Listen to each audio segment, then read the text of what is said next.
آپ کپڑے کے تاجر تھے، اپنے وقت میں آپ کپڑے کی تجارت کیا کرتے تھے،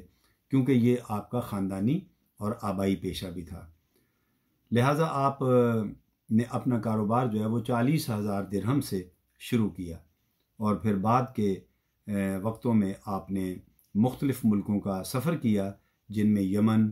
اور شام جیسے ممالک جو ہیں وہ شامل ہیں، اور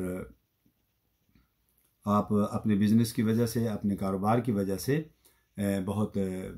جو ہے آپ نے مال بھی کمایا، اور بہت سی خوبیوں کے آپ مالک ٹھہرے، کیونکہ آپ عرب کی تاریخ کو بہت اچھے سے جانتے تھے، اور اس کے علاوہ آپ سیاست، تجارت اور اس طرح کی اور بہت سی خوبیوں کے مالک تھے، جن میں بالخصوص آپ کی کائنڈنیس تھی، یعنی آپ بہت ہی مہربان اور نرم مزاج کے انسان تھے۔ لہٰذا آپ اپنا پیسہ جو ہے وہ اس زمانے میں فلاح و بہبود پر، لوگوں کی فلاح و بہبود پر، خاص طور پر غریبوں کی فلاح و بہبود پر خرچ کیا کرتے تھے، اور اس میں سب سے جو آپ کا پسندیدہ جو کام تھا وہ تھا غلاموں کو آزادی دلانا۔ تو آپ اکثر غلاموں کو آزادی دلایا کرتے تھے اپنی رقم سے پیسہ خرچ کر کے، اور آپ کے بارے میں یہ تاریخ میں لکھا ہے کہ آپ نے زمانہ یعنی اسلام سے پہلے جو آپ کا زمانہ تھا، اسلام ابھی آپ نے قبول نہیں کیا تھا، اس وقت بھی آپ نے نہ تو کبھی شراب پی تھی اور نہ ہی کبھی بتوں کی پوجا کی تھی،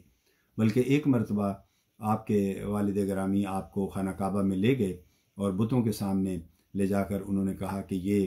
ہمارے الہ ہیں، یعنی یہ ہمارے خدا ہیں، آپ ان کی پوجا کیا کریں۔ تو یہ کہنے کے بعد آپ کے والد گرامی جو ہیں وہ کسی دوسرے کام میں مصروف ہو گئے، تو آپ نے ایک بت کے سامنے کھڑے ہو کر اس سے کہا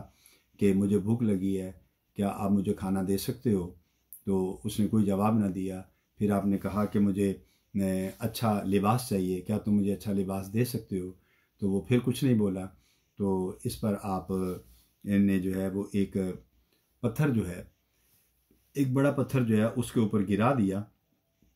اور پھر وہ آپ وہاں سے چلے آئے، اور اس کے بعد آپ کبھی دوبارہ بتوں کے اس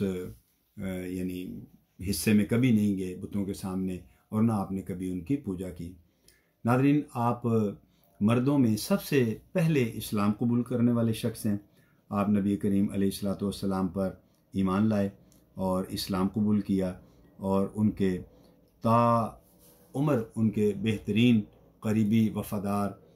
محب اور صحابی بن کر رہے، اور ہمیشہ اپنا جان مال سب کچھ نبی پاک علیہ الصلوۃ والسلام اور دین کی خاطر آپ نے پیش کر دیا۔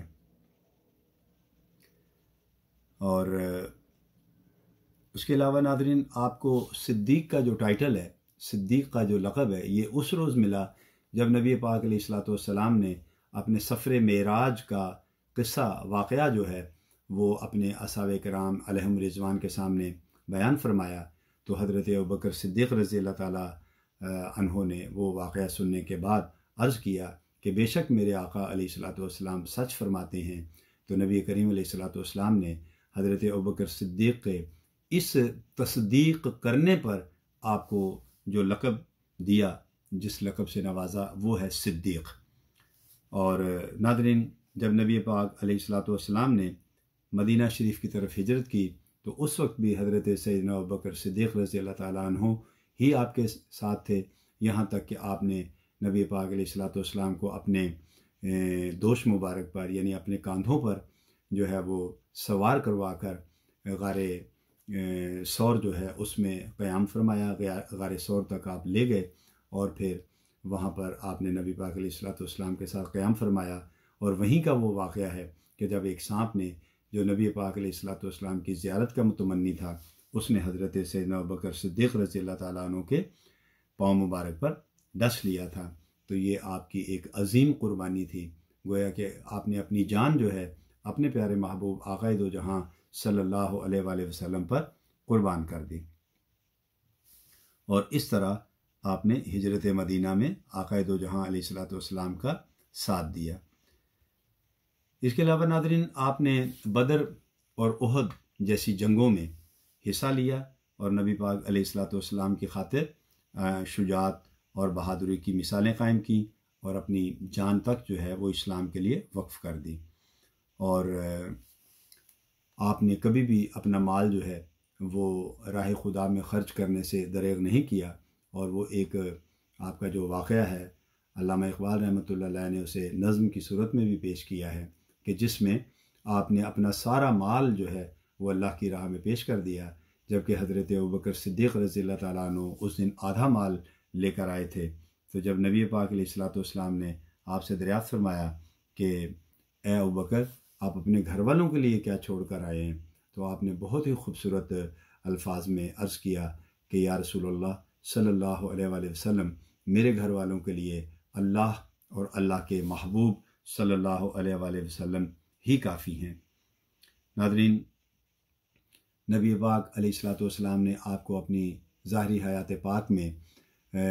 کئی مرتبہ، کم و بیش 17 مرتبہ روایت میں آتا ہے کہ اپنے مبارک مصلی پر نماز ادا کرنے کے لیے امامت کے فرائض سر انجام دینے کی جو ہے وہ آپ کو سعادت بخشی، اور نبی پاک علیہ الصلوۃ والسلام نے جب ظاہری طور پر اس دنیا سے پردہ فرمایا تو اس وقت آپ مسلمانوں کے پہلے خلیفہ مقرر ہوئے۔ ناظرین، نبی پاک علیہ الصلوۃ والسلام کے وصال پر آپ کی حالت بہت غیر تھی، اور گویا آپ کی دنیا جو ہے وہ یوں سمجھ لیجئے کہ جیسے تاریک ہو گئی تھی۔ آپ نبی پاک علیہ الصلوۃ والسلام سے بہت محبت فرماتے تھے، اور اس کے نبی پاک علیہ الصلوۃ والسلام کے پردہ فرمانے کے بعد آپ نے جو ہے وہ خلافت کی ذمہ داریاں اپنے کاندھوں پر اٹھائیں، اور گویا آپ مسلمانوں کے جو ہیں وہ امیر مقرر ہوئے۔ یعنی اگرچہ آپ کی خلافت جو ہے وہ کم و بیش 2 سال اور کچھ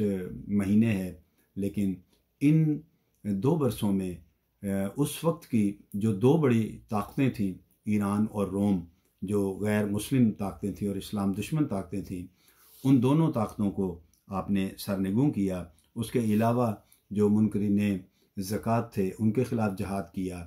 اور یہاں تک فرمایا کہ نبی پاک علیہ الصلوۃ والسلام کے عہد مبارک میں جو اونٹ لے کر آتا تھا زکوٰۃ کے لیے اور اس کے ساتھ رسی بھی لے کر آتا تھا، اب اگر وہ اونٹ لائے گا اور رسی نہیں لائے گا تو اللہ کی قسم جس کے قبضہ قدرت میں ابوبکر کی جان ہے، ابوبکر اس شخص کے خلاف بھی جہاد کرے گا۔ اسی طرح آپ نے مسلمہ قذاب کے خلاف بھی جہاد کیا، اور ناموس رسالت اور ختم نبوت صلی اللہ علیہ وآلہ وسلم کے عقیدے کی بھرپور جو ہے وہ حفاظت کی۔ ناظرین، حضرت سیدنا ابوبکر صدیق رضی اللہ تعالیٰ عنہ نے اپنے دور خلافت میں قرآن حکیم کی تدوین کی، اور قرآن حکیم کو جو ہے وہ ایک جگہ ایک کتابی شکل میں آپ نے قرآن حکیم کو جو ہے وہ جمع فرمایا، اور اس کے نسخے جو ہیں وہ مختلف علاقوں میں بھیجوائے۔ ناظرین، حضرت سیدنا ابوبکر صدیق رضی اللہ تعالیٰ عنہ جو ہیں، آپ نے نبی پاک علیہ الصلوۃ والسلام کے وصال پاک کے بعد کم و بیش 2 سال اور چند مہینے خلافت فرمائی، اور اس کے بعد آپ اس دنیا سے پردہ فرما گئے۔ ناظرین، آپ واحد خلیفہ اسلام ہیں جو طبعی طور پر جن کا وصال ہوا اور آپ اس دار فانی سے پردہ فرما گئے۔ آپ کا مزار پر انوار جو ہے وہ نبی کریم صلی اللہ علیہ وآلہ وسلم کی قبر مبارک کے بالکل ساتھ سبز گنبد میں مدینہ شریف میں ہے۔ اللہ پاک سے دعا ہے کہ وہ آپ کے درجات پیارے آقا علیہ الصلوۃ والسلام کے وسیلہ جلیلہ سے بلند تر کرے، اور آپ کے صدقے سے ہماری بھی بخشش فرمائے۔ ناظرین، امید کرتے ہیں کہ ہماری آج کی ویڈیو آپ کو پسند آئی ہوگی۔ آپ ہماری اس ویڈیو کو لائک بھی کریں گے، شیئر بھی کریں گے، اور اس کے بارے میں اپنے قیمتی جو رائے ہے، اپنے قیمتی خیالات ہیں، ان کا بھی اظہار کریں گے، اور اس کے ساتھ ساتھ ہمارے اس چینل کو بھی سبسکرائب کریں گے۔ تو ناظرین، اس کے ساتھ ہی ہم اجازت چاہتے ہیں۔ اگر حیات و صحت نے مہلت دی تو آئندہ ویڈیو کے ساتھ بہت جلد آپ کی خدمت میں پھر حاضر ہونے کی کوشش کروں گا۔ تب تک اپنا اور اپنے پیاروں کا بہت خیال رکھیے گا۔ اللہ ہم سب سے راضی ہو۔ فی امان اللہ۔